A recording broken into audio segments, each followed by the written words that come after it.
C'est important pour moi de participer aux Journées européennes des métiers d'art. Ça permet d'avoir une visibilité sur ce domaine et de communiquer sur ces métiers qui sont parfois un peu méconnus.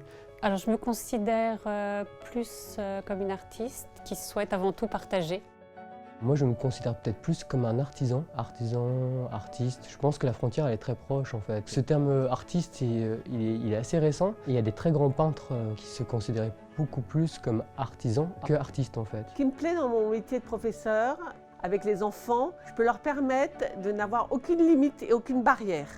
Leur imagination, qui est complètement fertile et incroyable, aboutit à des choses et à des objets qui sont des œuvres en fait. Les enfants sont des grands artistes.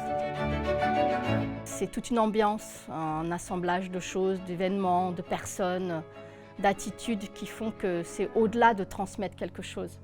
Je pense que c'est la chose la plus importante dans la vie, transmettre. C'est tellement épanouissant et tellement joyeux que ça dégage plein de choses, quoi.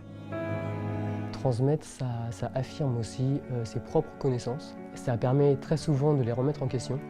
Et les remettre en question, s'adapter à chacune des personnes, c'est très formateur en fait. L'écoute, certes, il faut être à l'écoute, les élèves sont très différents. Arriver donc aussi à faire vivre les œuvres et ce que les gens ont dans leur tête. Ils arrivent souvent avec des inspirations, voilà, des envies. Et il faut arriver, malgré les contraintes du matériau de la terre qui est quand même voilà, assez complexe, parce que ça demande avant tout une certaine patience, une certaine rigueur et apprendre à observer et à le retranscrire avec le plus de fidélité possible. En général, j'aime bien dire qu'il faut nourrir sa créativité.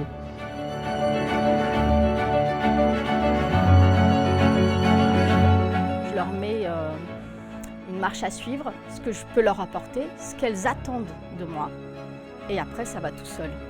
Transmettre, c'est un partage, en fait, un partage de connaissances, de leurs idées, de leur créativité. Il y a aussi quelque chose d'assez valorisant de voir petit à petit les personnes évoluer. Et les meilleures idées que j'ai eues, c'est à travers mes élèves et mes créations. Et ce que j'ai fait, c'est elles qui m'inspirent.